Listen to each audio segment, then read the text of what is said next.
de enfermedades que pueden generar síntomas del trastorno urinario bajo, que ustedes lo tienen que tener presente en su diagnóstico diferencial. A la cabeza, la hiperplasia benigna de próstata, pero también puede ser un cálculo de uretra distal, cáncer de próstata, un tumor de vejiga, una estrechez de uretra, un cuerpo extraño, infección urinaria, vejiga neurogénica, hipo o hiperactiva, dolor pélvico crónico, poliuria nocturna, etc. ¿Ya? En cuanto a la epidemiología, es directamente proporcional. A medida que avanza la edad, va a haber un aumento del crecimiento de la próstata y por ende los síntomas van a aparecer. 8 hasta 40 casos por 1000 individuos por año se reportan como prevalencia de hiperplasia prostática. Por cada año de vida hay un incremento del 4% de este crecimiento. A los 45 años usualmente el paciente varón está libre de síntomas, pero ya a partir de los 60, 70 años empiezan las molestias. Y se dice que a los 75 años casi un 50% va a tener ese crecimiento prostático benigno. HDP como tal, 50% entre 50 y 60 años, 80% a los 70 y casi el 90% cuando son mayores de 81 años han presentado esta patología. La prevalencia mundial es alta, uno de cada 4 pacientes varones va a sufrir de esto. E indica también un punto de corte con el tamaño de la próstata, ¿no? Que más de 50 gramos lleva a tener 3 o 4 veces más riesgo de presentar los síntomas. Entonces tenemos factores que son importantes que ustedes lo indaguen en la historia clínica. Primero, factores de riesgo no modificables, la raza. Saben que la raza morena tiene mayor prevalencia también con el cáncer de próstata. Susceptibilidad genética indica de que si hay un familiar directo que ha sufrido de crecimiento prostático a temprana edad, su familiar de primer grado puede presentar, ¿ya? En cuanto a factores de riesgo modificables, está básicamente la obesidad, síndrome metabólico y todo lo relacionado con ello. Por ende, la actividad física. Y también el consumo de alcohol y consumo de bebidas como el café, que van a exacerbar los síntomas. No es que impliquen que haga crecer la próstata, sino que exacerba porque inflama la glándula prostática.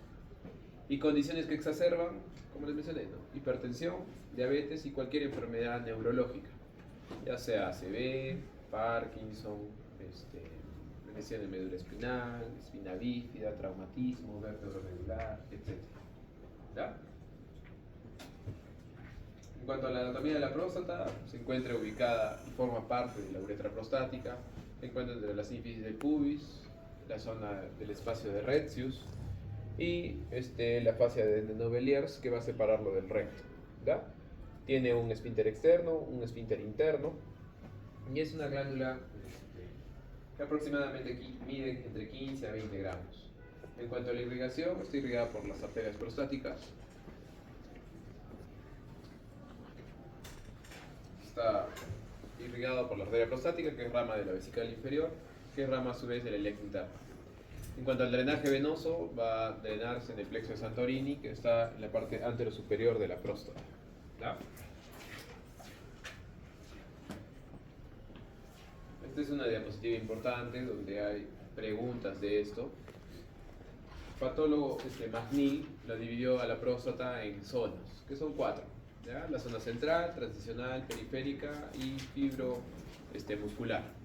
La zona central es la que están viendo de color morado. La zona transicional de color azul. La zona transicional usualmente es donde crece la hiperplasia benigna de próstata.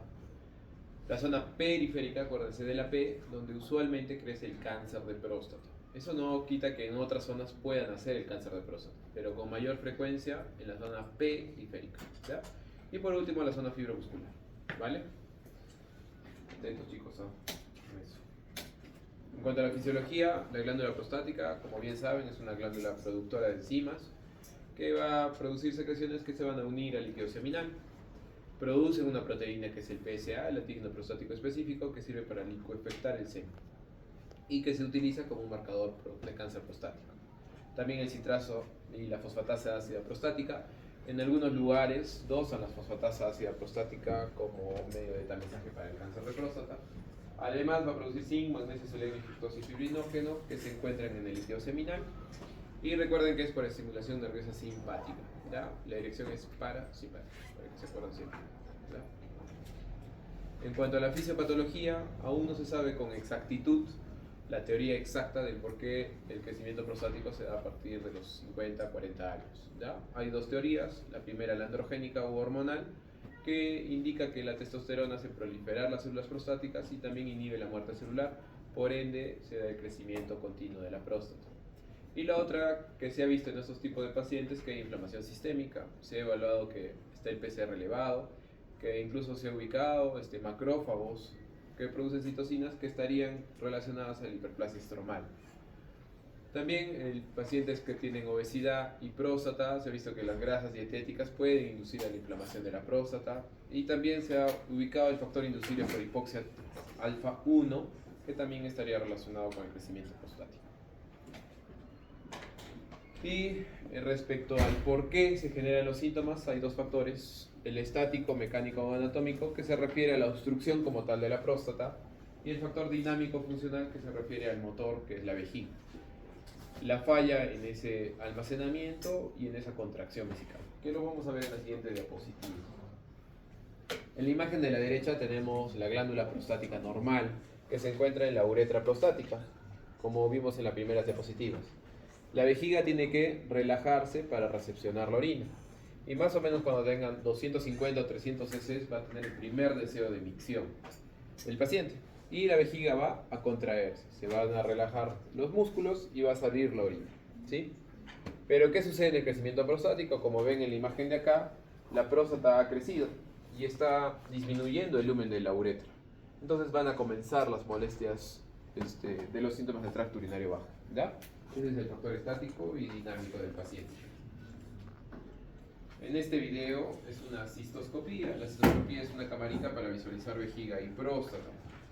Ustedes van a ver la vejiga que está al fondo, en algunas trabéculas, y miren ese crecimiento que se ve en el medio. Eso es la próstata. Eso debería de verse libre, porque está en la forma de la parte de la uretra. Pero vean cómo ha crecido la próstata y está obstruyendo la salida de la orina de la vejiga hacia afuera, hacia el exterior. ¿Ya? Vean que es una próstata que no está tan grande, sino que depende mucho de la forma como crece. Si es que crece para el centro o hacia la luz, va a ser más obstructiva. Entonces, no indica mucho la severidad del tamaño de la próstata, sino la forma como ha crecido, como en el video. ¿Ya? Entonces, en cuanto a la clínica, primero asintomático. En los primeros años, entre los 50 y 60 años, algunos pacientes no van a manifestar tantos síntomas. Ya cuando la próstata ha crecido y ha obstruido, van a generar los síntomas que les he mencionado antes: almacenamiento o irritativos, que están caracterizados por urgencia para orinar, frecuencia de veces o polaquiuria, nicturia e incontinencia urinaria. Los síntomas de vaciado, que se pueden subdividir en los miccionales o postmiccionales. Los miccionales es el esfuerzo o pujo para orinar. La intermitencia urinaria, que se refiere al chorro entrecortado, ¿no? Orina, para. El chorro débil o el vaciado prolongado. Y postmiccionales se refieren sobre todo al goteo postmicción o la sensación de no haber orinado completamente, o una sensación insatisfecha de micción. ¿Ya? Estos síntomas se pueden complicar, y esta diapositiva también les sirve a ustedes para saber cuándo operar al paciente. Puede presentarse una retención aguda de orina, obstrucción crónica, infecciones del tracto urinario por éstasis urinaria, cálculo vesical por el mismo motivo, divertículos de vejiga. No sé si han visto alguna vez cuando han jugado fútbol o una pelota, o la llanta cuando le ha salido como una bolita. Es algo similar el divertículo de la vejiga, por el esfuerzo que hace para tratar de vencer a la próstata y poder orinar. Y finalmente, si es que el paciente no hace caso, va a terminar en una enfermedad renal, ¿ya? Que es el daño renal. Entonces, en este gráfico, que es del Netter, están visualizando en la parte de abajo el crecimiento de la próstata. Vean que ha crecido ambos lóbulos y un lóbulo anterior. Cuando normalmente crece este lóbulo de aquí, el medio, suele ser bien obstructivo, ¿ya? Entonces, la orina no va a salir. Entonces, el primer mecanismo es la vejiga. ¿Cuántas capas tiene la vejiga? ¿Alguien? Sí, usualmente 3, alguna literatura 2. Tiene el urotelio, un músculo que se llama detrusor, y una capa externa que algunos lo consideran y otros no, que es la grasa perivesical. Entonces, como ven, tiene una buena capa muscular. ¿Qué sucede cuando ustedes hacen ejercicio o hacen fuerza? ¿Qué buscan con el músculo? Que se hipertrofie, ¿no es cierto? Si la vejiga hace más fuerza para tratar de vencer a la próstata, ¿qué va a pasar con el grosor de la vejiga? Va a crecer, va a aumentar. Entonces el diámetro se va a aumentar, es el primer signo indirecto que se ve. Normalmente el diámetro de esto es 3 o 4 milímetros. Cuando es más de eso, significa que allá hay una hipertrofia muscular de la vejiga. Vean al fondo que está tratando de dibujar las trabéculas y los divertículos, que son como los orificios, como las cicatrices. Si es que a pesar de eso el paciente no va a consulta, ¿qué va a generar? Una ureterohidronefrosis bilateral, ¿ya? Porque la obstrucción es distal. Entonces ambos riñones se van a dilatar, ¿ya? Cuando solo usualmente ven una hidronefrosis unilateral, es poco probable que sea por la próstata. Quizás puede ser por un cálculo o una estrechez ureteral. Bueno, en cuanto al diagnóstico, según la guía europea, tiene una recomendación fuerte, agrupar los síntomas y la puntuación, que lo vamos a ver en la siguiente diapositiva, en la IPSS, que es la escala internacional de los síntomas prostáticos. Tiene una recomendación fuerte pedirle al paciente un diario miccional. El diario miccional se refiere a que el paciente anote en un cuaderno las horas, las veces que va al baño y la cantidad. Entonces les da una idea objetiva de cuánto orina y de cómo está orinando. En esta diapositiva es la puntuación internacional de síntomas de próstata. La más utilizada es la de la Sociedad Americana. Son 7 preguntas que se relacionan con los síntomas urinarios, ¿ya? Por ejemplo, la primera, durante el último mes, ¿con qué frecuencia ha tenido la sensación de no vaciar completamente la vejiga? Se le pregunta eso al paciente y el paciente va a responder que casi siempre o de repente nada. Entonces le van poniendo el puntaje. Por ejemplo, durante el último mes, ¿con qué frecuencia ha tenido un chorro de orina débil, ¿no? Son síntomas similares que los va agrupando. Entonces eso les da un puntaje. Este puntaje de 0 a 7 es leve, de 8 a 19 moderado o de 20 a 35 grave. Esta puntuación es preguntable, ¿ya? Y con eso les da una idea objetiva de cómo está el paciente. Adicionalmente, esta escala les brinda la calidad de vida. Si es que pasaras el resto de tu vida con esta condición, ¿cómo usted se sentiría? Entonces también les da una idea si es que pueden hacer algo más invasivo o solo darle tratamiento médico, ¿ya? Les da una idea. Si es que hay dificultades para que el paciente te entienda, puedes utilizar estos gráficos que también ayudan de cierta manera a ver la puntuación de los síntomas urinarios, ¿ya? Respecto al examen físico, recuerden siempre evaluar la retención de orina, genitales, puntos renoureterales y el tacto rectal, que sigue teniendo una recomendación fuerte hasta el momento, ¿ya? Hubo un estudio que salió en el 23 de la guía europea, que fue en adultos jóvenes entre 45 a 55 años, donde compararon el tacto rectal con el PSA. 6.500 hombres le hicieron el tacto rectal y solo en 3 diagnosticaron cáncer de próstata. A esos 6.500 le hicieron PSA y 135 tenían la sospecha. Entonces evidenciaron que el PSA era más sensible que el tacto rectal en adultos jóvenes. Entonces quizás el tacto rectal más adelante se pueda retirar, ¿no? Pero por el momento está indicable, ¿ya? En cuanto a exámenes auxiliares, pueden utilizar la uroflujometría, que mide el chorro urinario, que se mide por mililitros por segundo. Lo normal es más de 15 mililitros por segundo. La ecografía, para evaluar signos indirectos. ¿Qué va a evaluar la ecografía? Primero, el tamaño, luego el grosor de la vejiga y la hidronefrosis. La urodinamia, que mide si es que esa vejiga funciona bien o no, es decir, si se contrae adecuadamente. Y al final una uretrocistoscopía, como en el video que han visto, que a veces una ecografía muestra una próstata pequeña, pero no evidencia si es obstructivo o no, y eso en la cistoscopía lo pueden ver, ¿vale? Acá tienen una ecografía, esto es lo normal, vean la corteza que se visualiza en la ecografía. Este grosor debe ser, para que es un riñón bueno, más de 15 milímetros. En personas mayores pueden tener la tolerancia hasta de 10, 11 milímetros, más de eso es normal. Y vean que el seno renal o la médula no se muestra hidronefrótico. En cambio, compárenla con el lado de acá. Vean la corteza, pero miren esta imagen de color negro, ¿no? ¿Qué es de color negro en la ecografía? Agua, ¿no? En este caso sería orina, ¿ya? Está dilatada. Y tienen esta parte de la ecografía que muestra la vejiga y la próstata. La próstata es la imagen de acá, la que ha crecido, ¿ya? Y acá está la uretra, ¿sí? Entonces va a evaluar la ecografía el tamaño. El tamaño normal de la próstata es de... ¿Cuánto pesa? ¿Cuánto es el volumen? La nota que quieren, pero... 20, ¿ya? De 15 a 20. Y luego empiezan los grados, de 20 a 30, de 30 a 50, 50 a 80 y más de 80. ¿Ya? Y también acá, últimamente se está viendo en la ecografía el índice de protrusión de la próstata, que se mide desde el cuello de la vejiga hasta el extremo más distal de lo que llega. Se ha visto que mientras más protrusión tenga, es más obstructiva o más sintomática ese crecimiento prostático. ¿Ya? Incluso lo han dividido en grados, menos de 5 milímetros, de 5 a 10 o más de 10. Y lo otro que tiene que ver es el grosor de la pared, ¿ya? Detrusor y eucrotelio, ¿ya? Más de 4 milímetros. Y obviamente el residuo postmicción, ¿no? Se le va a pedir al paciente que tome agua, le van a medir, digamos que mide 300, y luego le van a decir que por favor orine, y luego le van a volver a medir. El residuo postmicción normal es de 10 a 15%, puede tolerarse, o en volumen 50 cc, ¿ya? De 30 a 50 cc, ¿ya? Más de eso ya significa que hay cierta retención. Esta es la uroflujometría, esta es una flujometría normal que tiene una buena fuerza, un buen Qmax, más de 15, y vean que el tiempo es corto, ¿ya?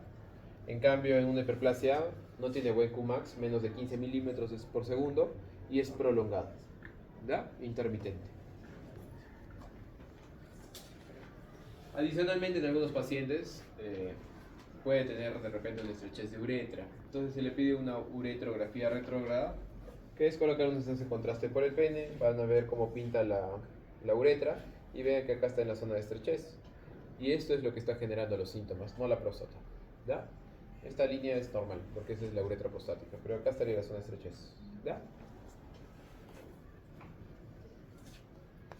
En este gráfico resume todo lo que les he mencionado. Primero está el varón con los síntomas del tracto urinario bajo.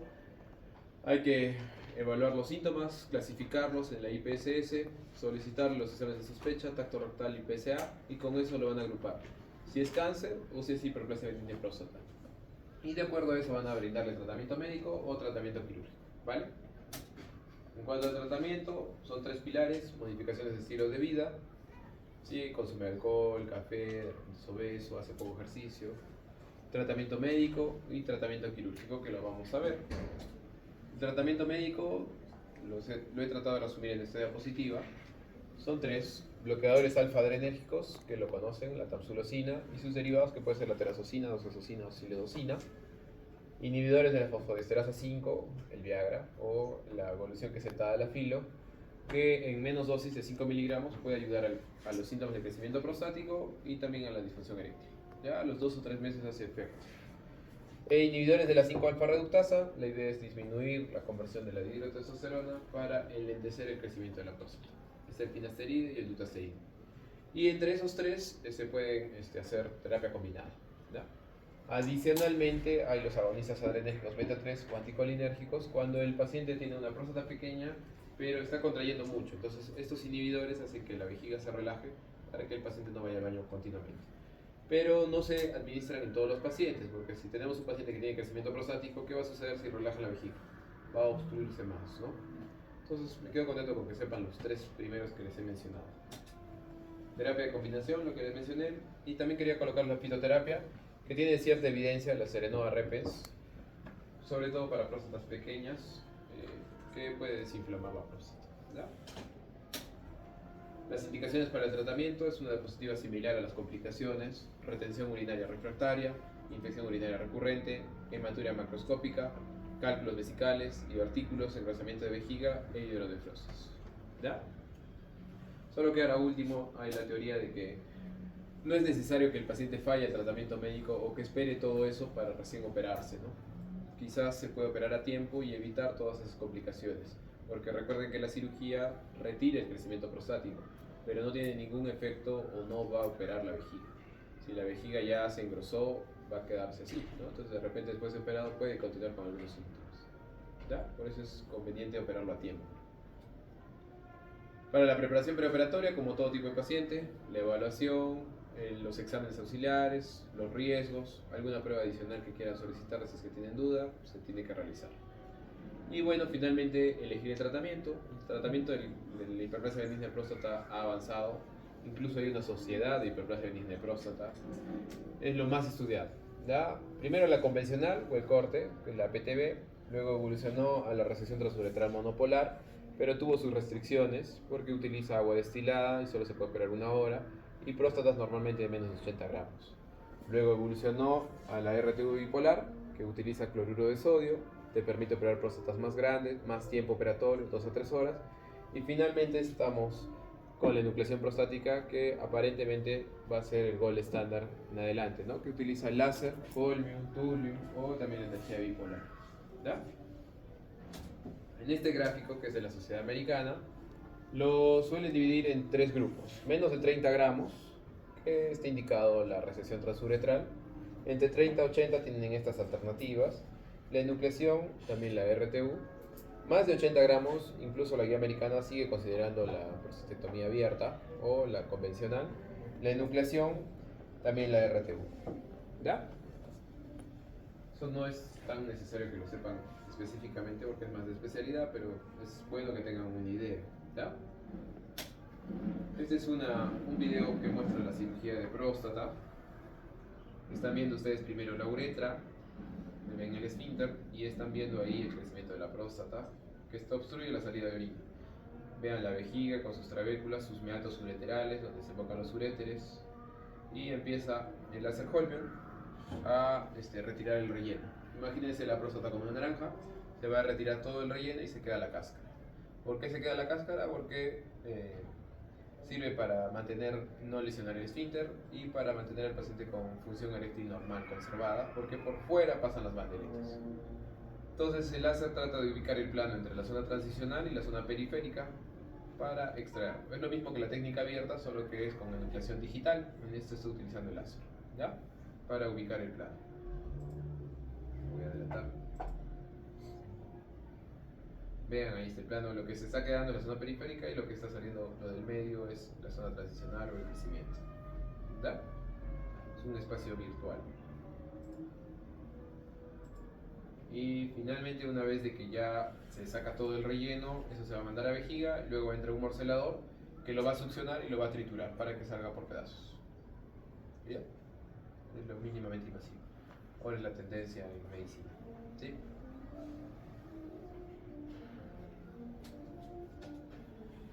Estas preguntas encontré en el NAM, en salud. La hiperplasia de línea de próstata, ¿en qué zona es más frecuente? Fácil, transicional. ¿Qué tratamiento se puede utilizar? Bloqueador alfa 1. ¿Y qué patología produce pacientes de 55 años que presentan icturia? ¿Qué patología produce esto? ¿Se acuerdan del primer gráfico que mostraba todas las enfermedades que puede generar LUTS? De ahí lo sacan. Sencillo. ¿Ya? Bueno, no sé si tuvieran alguna duda, sino para pasar a cáncer de próstata.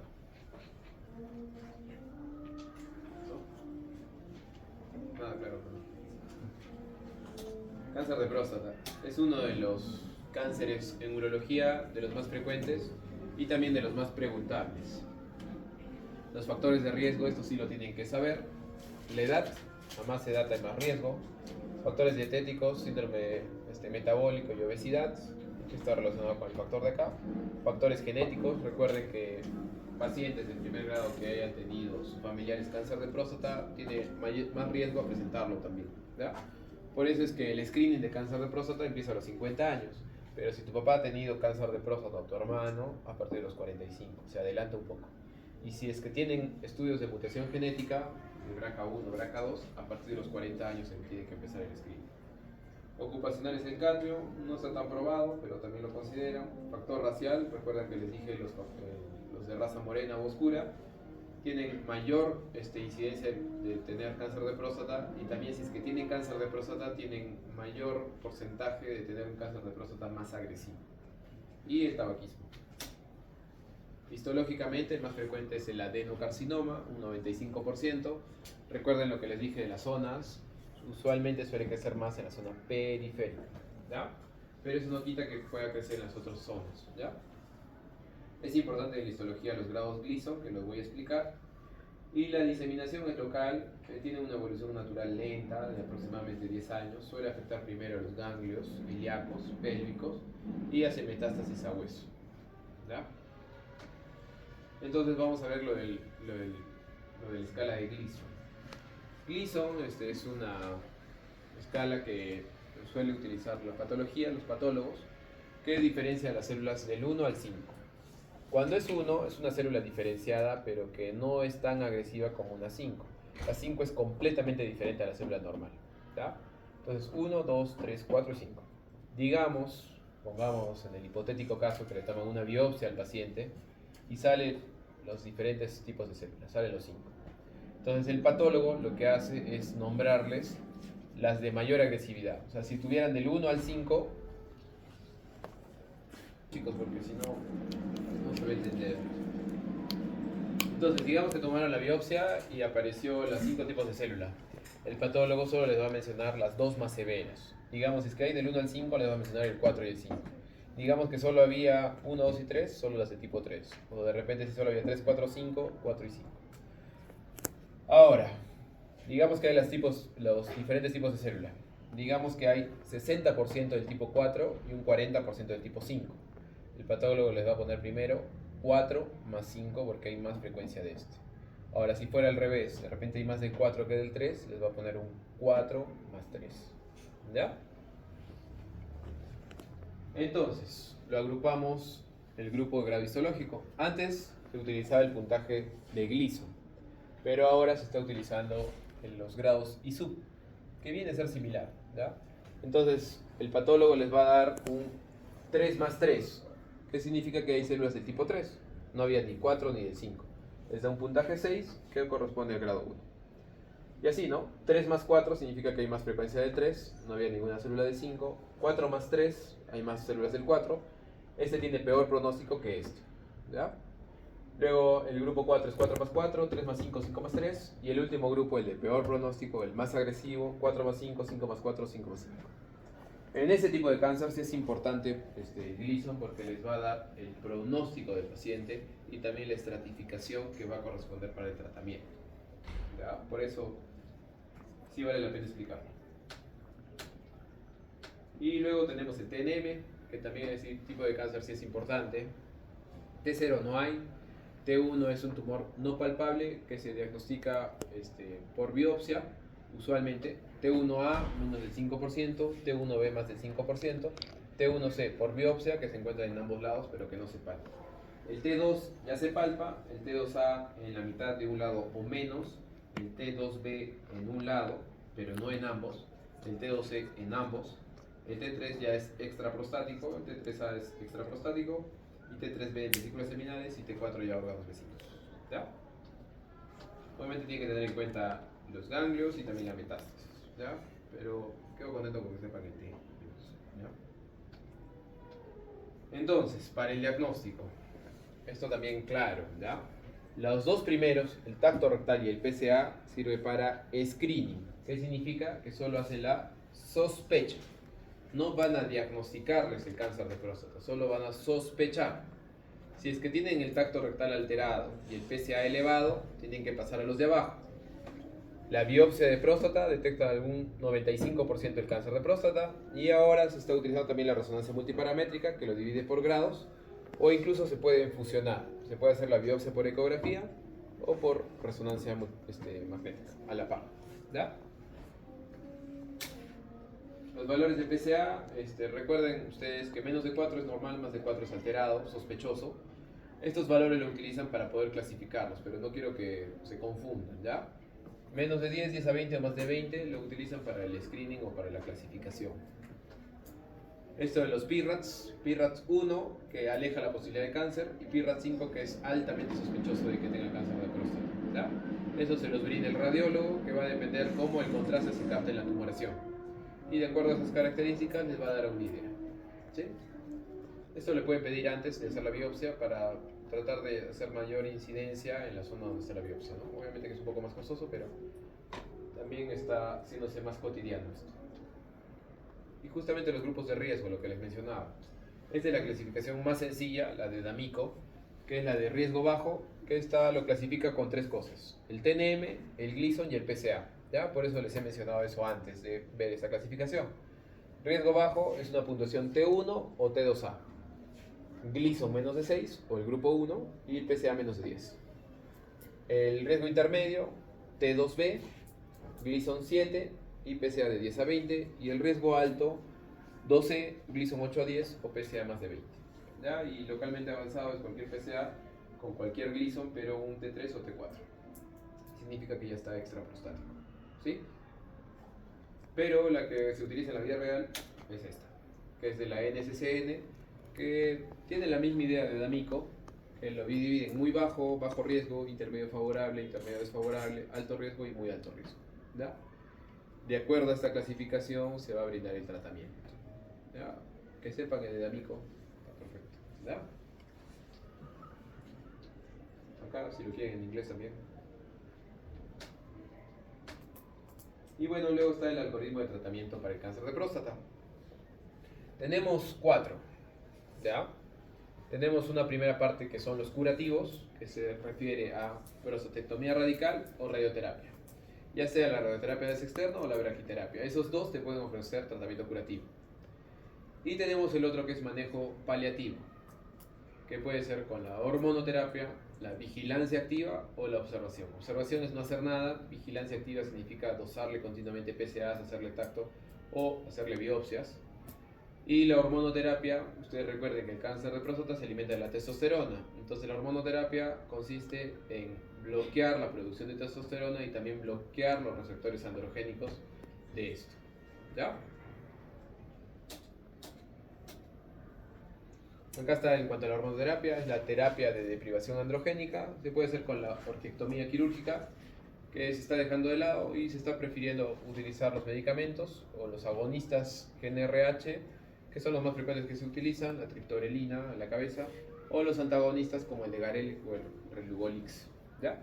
Y luego están los antiandrógenos clásicos, los de la primera generación, que está a la cabeza la bicalutamida y la ciproterona. Eso también en países que tienen mayor acceso a estos medicamentos también se está dejando de lado y se está prefiriendo ya de frente los de segunda generación. Que tenemos la viraterona, tenemos la enzalutamida o la apalutamida. Obviamente son muy costosos, ¿ya? Y no suele encontrarse con tanta facilidad. El docetaxel es para la parte de quimioterapia, ¿ya? Entonces, ¿a qué iba todo esto? Voy a ponerles ejemplos, no se asusten, pero es para que tengan una idea de cómo funciona el tratamiento. Digamos que al paciente lo han clasificado como en un grupo de bajo riesgo, ¿ya? Bajo riesgo, entonces tienen este tipo de terapéutica. Otra condición que ustedes tienen que tener en cuenta es la esperanza de vida del paciente. Recuerden que les he mencionado que es una evolución lenta de más de 10 años. Entonces, si diagnosticamos a un paciente de 92 años, no vale la pena realizarlo algo agresivo porque de repente fallece por otra cosa que no sea por el cáncer, ¿ya? Por eso es que les divide acá en más de 10 años o menos de 10 años en la esperanza de vida. Digamos que es paciente joven, de 58 años. Entonces ustedes pueden, como es de bajo riesgo, pueden hacer una terapia de vigilancia activa. Dosarle continuamente el PSA, tacto rectal o la biopsia y con eso observarlo, porque de repente es un cáncer no agresivo que no evoluciona. Si es que evolucionara, ya bueno, pasarían a otras medidas. O pueden hacerle la radioterapia como tratamiento curativo o la prostatectomía radical con linfadenectomía, ¿ya? Recuerden que en la prostatectomía radical las dos principales complicaciones es uno, que quede con disfunción eréctil. ¿Por qué? Porque la bandeleta como pasa por fuera puede estar tomado por el tumor. O dos, que quede incontinente porque puede haber tomado el tumor el esfínter, ¿ya? Y la radioterapia también tiene sus desventajas, también puede generarles cistitis, dolor en la zona perianal, proctitis, etc. ¿Ya? Va a depender mucho de cómo le explican al paciente y de lo que él también, la decisión que él tome, ¿sí? Entonces esa es la idea de clasificarlo para ver el tipo de tratamiento. Y lo mismo sucede con cada grupo. Este es el de muy bajo, el de bajo riesgo, el de riesgo intermedio favorable, el de riesgo intermedio desfavorable, el de alto riesgo, el de muy alto riesgo, ¿ya?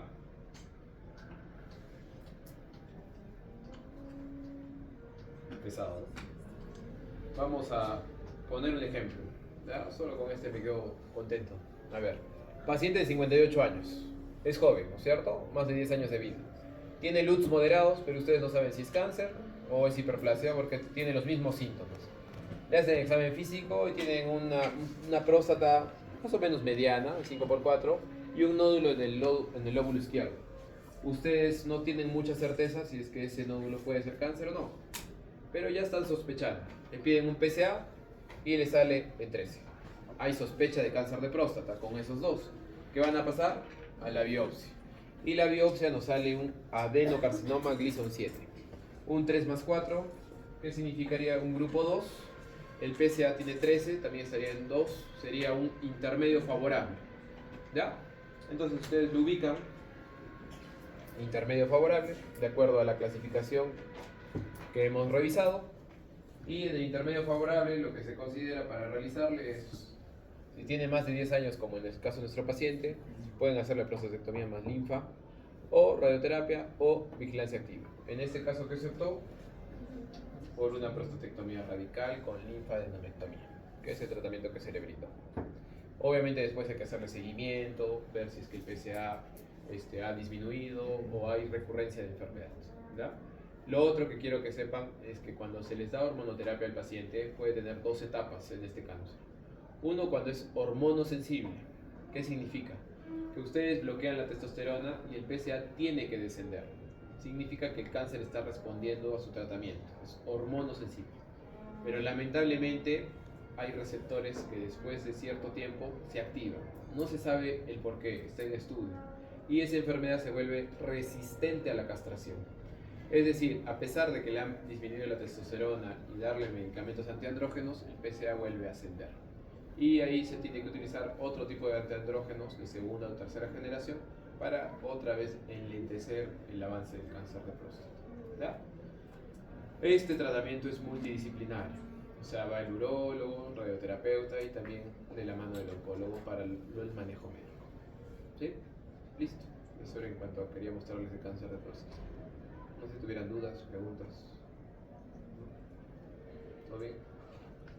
Espero que sí. Ya chicos, gracias.